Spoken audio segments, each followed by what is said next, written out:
പഹൽഗാം ഭീകരാക്രമണത്തിൽ ജുഡീഷ്യൽ അന്വേഷണം വേണമെന്ന ഹർജി രൂക്ഷമായി വിമർശിച്ച് സുപ്രീം കോടതി. രാജ്യം കടന്നുപോകുന്ന സാഹചര്യം മനസ്സിലാക്കണം, സേനയുടെ വീര്യം കെടുത്തരുതെന്നും കോടതി. വിമർശനത്തിന് പിന്നാലെ ഹർജി പിൻവലിച്ചു. വിവരങ്ങളുമായി KC ഉണ്ണികൃഷ്ണൻ ചേരുന്നു. ഉണ്ണികൃഷ്ണൻ, രാജ്യം കടന്നുപോകുന്ന സാഹചര്യം മനസ്സിലാക്കണം, സേനയുടെ വീര്യം കെടുത്തരുത് എന്നാണ് കോടതിയുടെ രൂക്ഷ വിമർശനം ഉണ്ടായിരിക്കുന്നത്. വിവരങ്ങൾ എങ്ങനെയാണ്?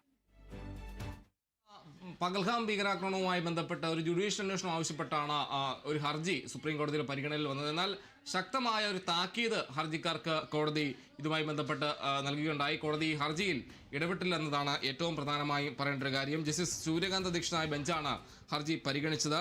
എന്തായാലും കോടതി പറഞ്ഞൊരു കാര്യം, രാജ്യം കടന്നു പോകുന്ന സാഹചര്യം മനസ്സിലാക്കണമെന്നാണ് ഹർജിക്കാരോട് കോടതി പറഞ്ഞത്. അതോടൊപ്പം തന്നെ ഹർജി പിൻവലിക്കുന്നതാണ് നല്ലത് എന്നതും കോടതി പരാമർശിച്ചു. തുടർന്ന് ഹർജി നൽകിയവർ തന്നെ അത് പിൻവലിച്ചു.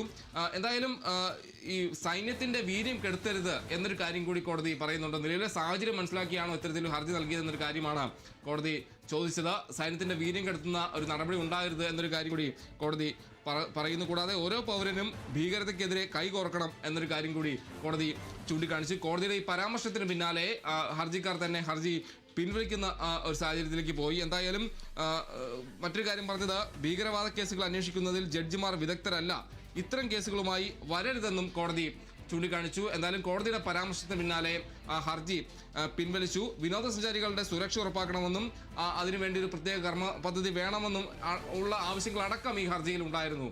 വൃന്ദ.